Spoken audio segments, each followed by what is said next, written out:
So I got an email from the AFP commissioner on, I think it was Friday.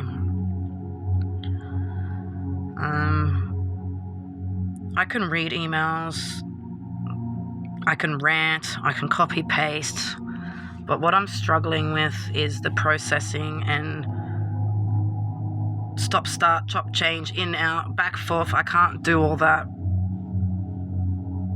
But that's okay. I have an appointment this week where we're going to start getting into all the paperwork.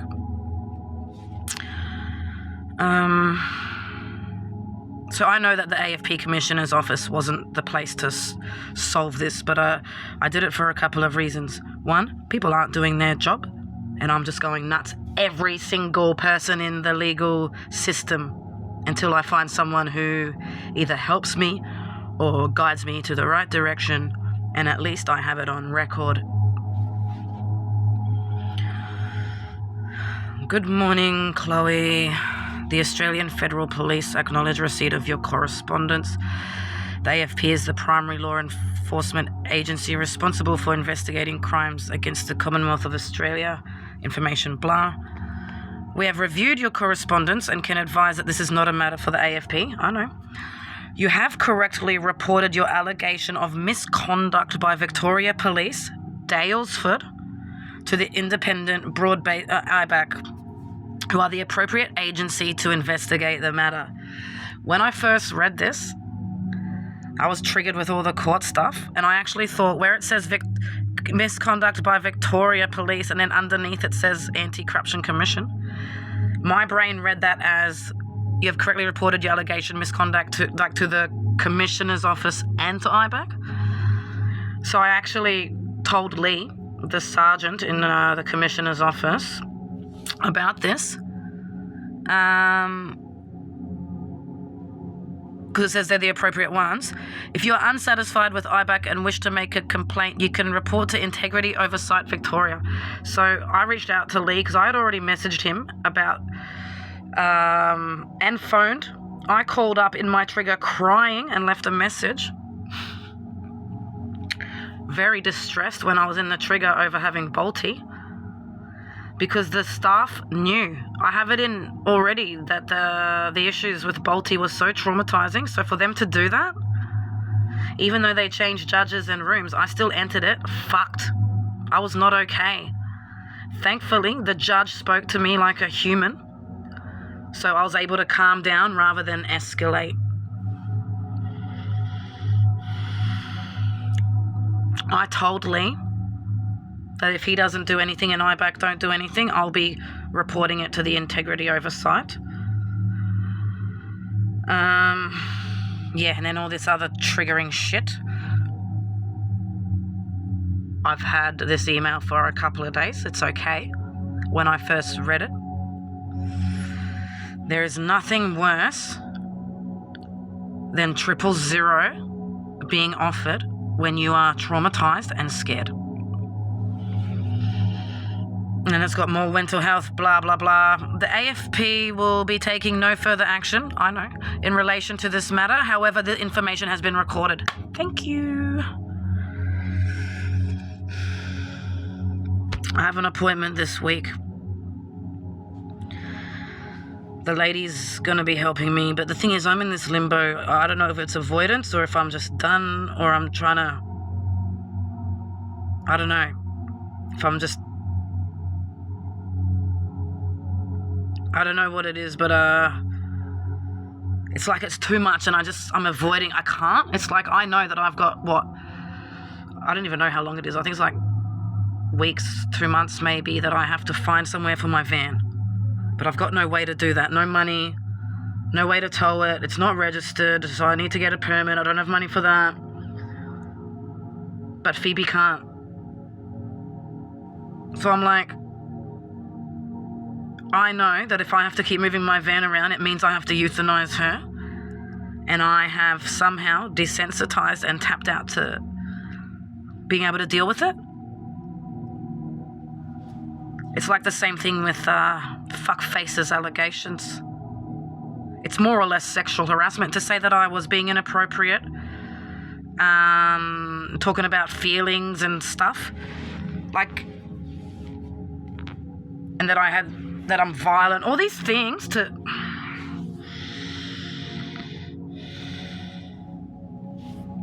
Once I have this appointment, I'm going to be printing stuff off, so I'll be able to get a lot of this, because it's the skipping around that I can't do. So if I have it all printed with highlighters, old school, in my folders and all in front of me like a big web, I'll be all right.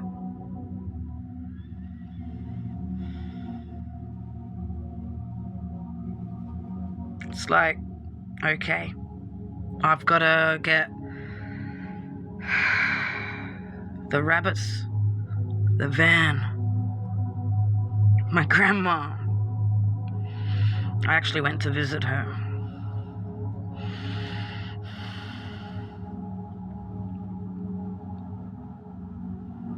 She broke down. I have no emotion right now, but it really messed with me when it happened. I'm going through these phases where 1 minute I'm in the fetal position, sobbing uncontrollably. The next minute I feel like I'm just a dead zombie with nothing. I haven't had rage. Something happened in my brain and in my soul and in my heart. The moment I found out that she was putting that statement through. Because intention is everything. You expect that kind of disgust from him. But from someone who you had a rapport with for 4 months, who you were so respectful to, who you have tried to protect on the channel, who you defended while was overseas to people who were talking shit, her own people. I defended.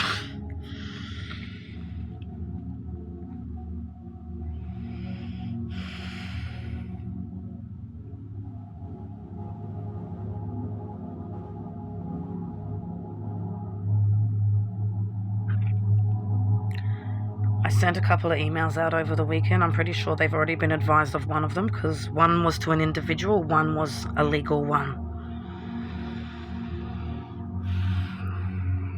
The individual was to give a heads up to just literally do the right thing and set things straight so that this doesn't have to go further. Otherwise, you're all getting dragged into something much bigger once I get the paperwork together and get a litigation lawyer.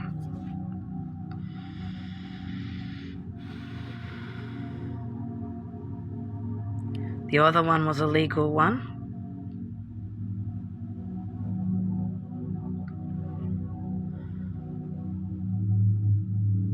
And I think until this week is over, I'm going to be in this weird off-on state because I don't know what to do. I've got all this stuff, but no. The moment I know that I have to give up Phoebe, I already know that I'll be giving up everything. I have my last day on earth planned for when that time comes. I've had it planned. Not because I'm suicidal, but because I'm going backwards in a country that refuses to help me. So I'm not going to allow criminals and crimes, because if you commit a crime, you're a criminal. So that's what's happened. Perjury is a crime. If you have committed perjury, you're now a criminal.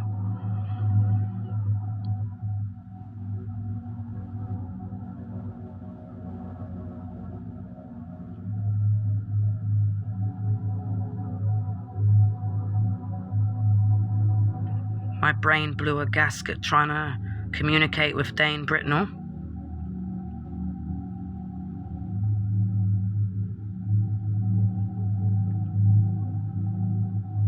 It's like, to know that people can be so cruel. To have people sitting there on the channel intentionally wanting me to get worse. Wanting to hurt me. Saying and doing things intentionally to hurt me. then going back to a healing business, acting like the victim. Wait until you see what the audacity this man has, when you see what was submitted.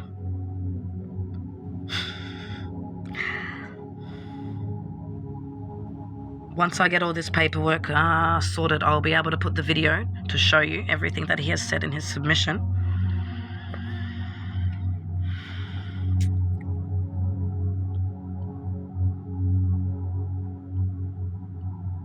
It's disgusting, but it also just screams pathetic desperation. So, as disgusting and painful as all of them are being, they are literally just making a pile that's getting bigger and bigger and bigger and bigger and bigger for themselves, for the Daylesford police, for Dane, for everyone that they want to just drag in.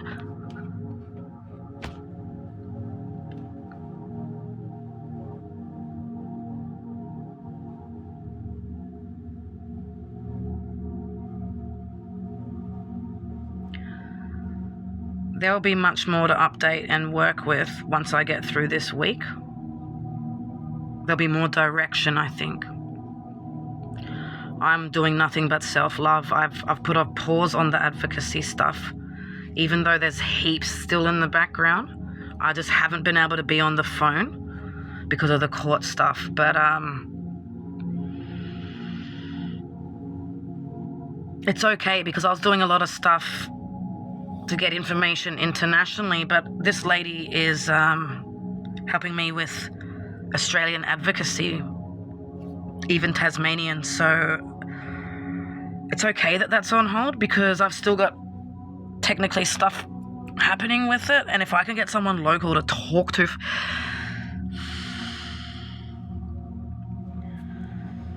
face to face. Got a psychotherapist who knows my trauma, who can help me, who knows what I need.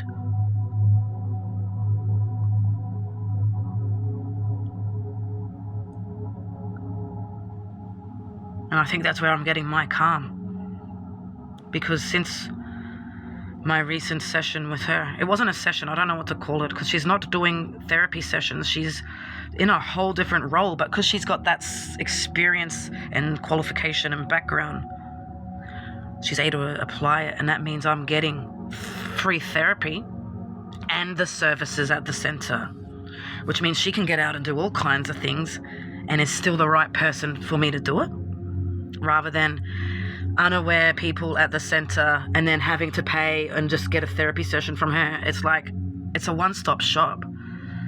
She's been talking about NDIS. She reckons things are changing with CPTSD. She's been talking about advocacy for the channel and the cause. She's going to help me get all the paperwork. I can use their printer. And she's going to help me get everything for a litigation lawyer. Everything for Ballarat Magistrates Court. She even wants to help me find land. But I told her, if Phoebe is getting euthanized, I'm not going anywhere, mate. But I was thinking about it just yesterday. The reason it traumatizes Phoebe so much is I'm driving around unmedicated with them on the seat, fucked up, anxious, traumatized, dysregulated. What if I could find someone else to drive? I could sedate myself to the nines, sit in the back with them, patting them, music, singing, calm. Would that work? I don't know.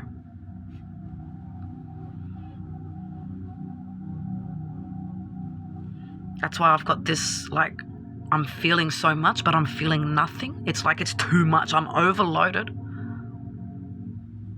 But at the same time, I have someone now who's given me a voice.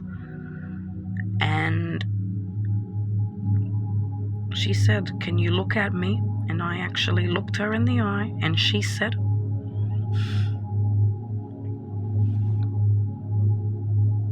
"I hear you." And I said, "But do you believe me?" And she said, "Yeah, I do."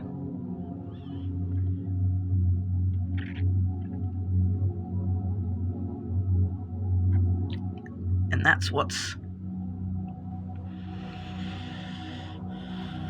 given me a shred of hope back. But at the same time, I just have no idea, so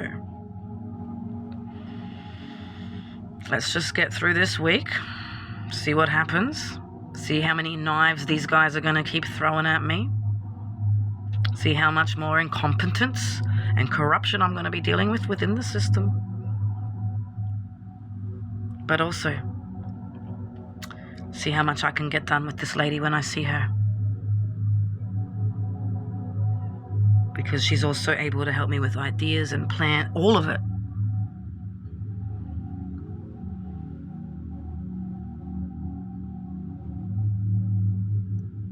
Let's just get through the week, yeah?